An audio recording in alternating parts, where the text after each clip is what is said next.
Пані та панове, 50 Dear ladies and gentlemen, the 50th day of the Russian invasion and the 9th year of the war of Russia and Ukraine. I'm Andriy Shevchenko on behalf of the Ukraine Mediacenter team. I'm welcoming all the journalists who keep telling the world about our fight from freedom. And our interlocutor is Olena Zhuk, the head of the Zaporizhia Oblast military administration. Olena, good afternoon. Welcome. I'm the head of Zaporizhia Regional Council, Oblast Council. Yes, but nevertheless, it's a pleasure for us to be staying with you online. Olena, what are the most important pieces of news from Zaporizhia Oblast that the whole of Ukraine and the whole world should know? Well, the main thing is that Zaporizhia is Ukraine, and about the premises of Zaporizhia Oblast administration and Oblast military administration and Oblast council, we have the flag of Ukraine, and there will be no other flag on that building. As far as the news are concerned, Zaporizhia Oblast is now hosting a lot of displaced persons, but this is the wrong word.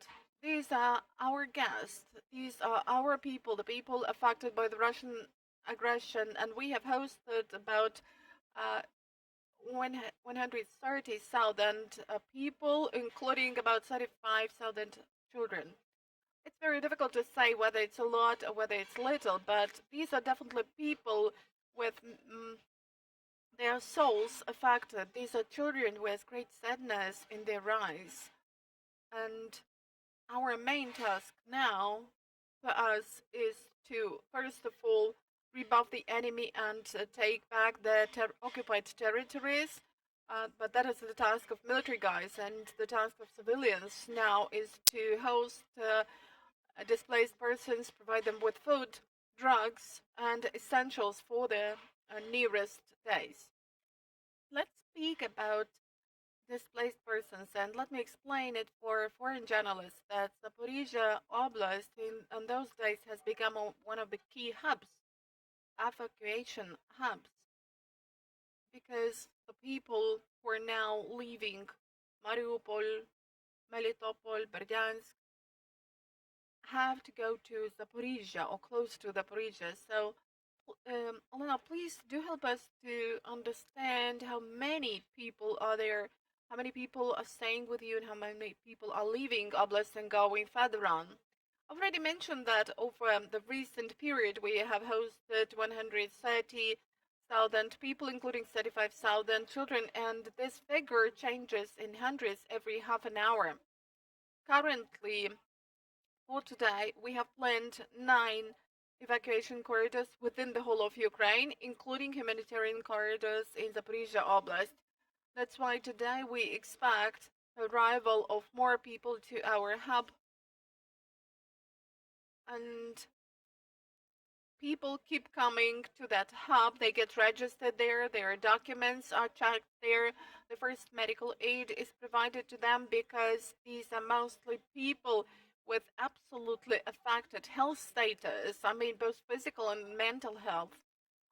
These people are given hot food, primary first medical aid, hot drinks, so everything that any person needs, first of all, after coming to the territory of our region. As far as how many thousands of people we are still going to have here, well, it's not a difficult question to answer, but I think that we may host about 200,000 more.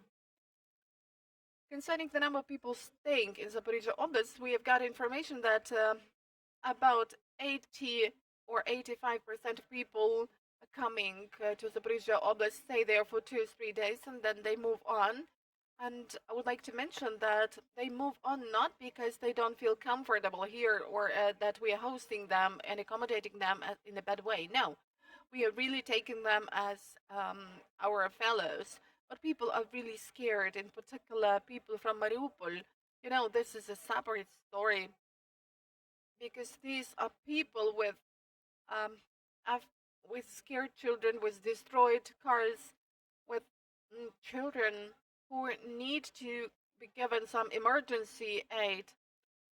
We have had some cases with of children with injuries, with torn away legs or arms, and that's a lot of job. And the authorities of Zaporizhia and the regional authorities are trying to do their best, but anyway, the situation remains very complicated.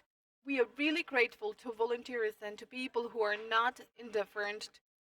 Uh, we all live as one family in Zaporizhia Oblast, and we're trying to host those people who really feel bad. We have heard that evacuation of peaceful civilians, in particular from Mariupol, is obstructed very much, highly obstructed, and that came as a surprise even for international organizations working in Ukraine.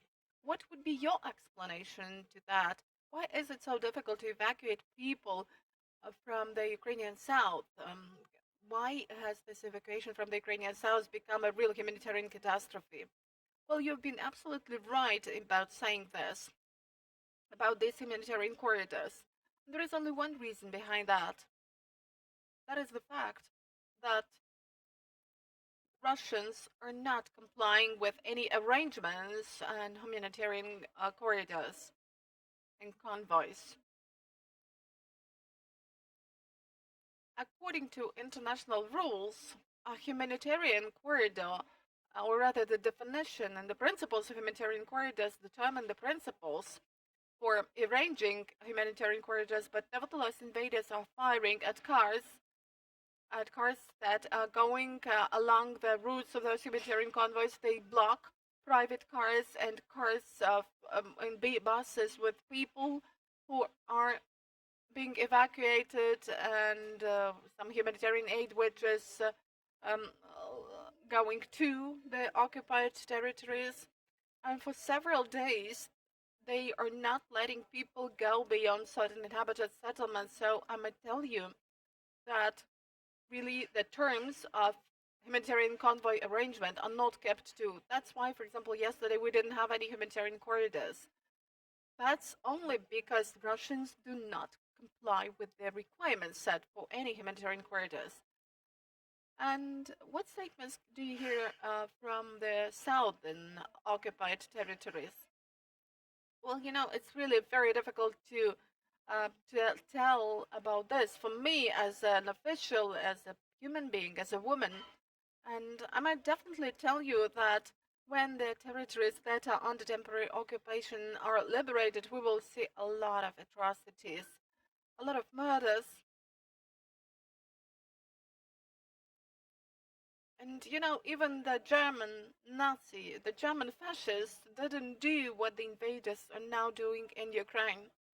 There have been recorded a lot of cases of kidnapping deputies of oblast councils, representatives of authorities, local councils, heads of local councils, businessmen, activists, mayors of towns. That 4 mayors have been kidnapped. So this conduct is absolutely inadmissible, either from the legislative point of view or from any human or humanitarian point of view. That's how I can characterize this situation. What can you tell about the pressure exerted by the invaders and the authorities and the officials on journalists, businessmen, and on the people who are opinion leaders? What is your assessment of this situation?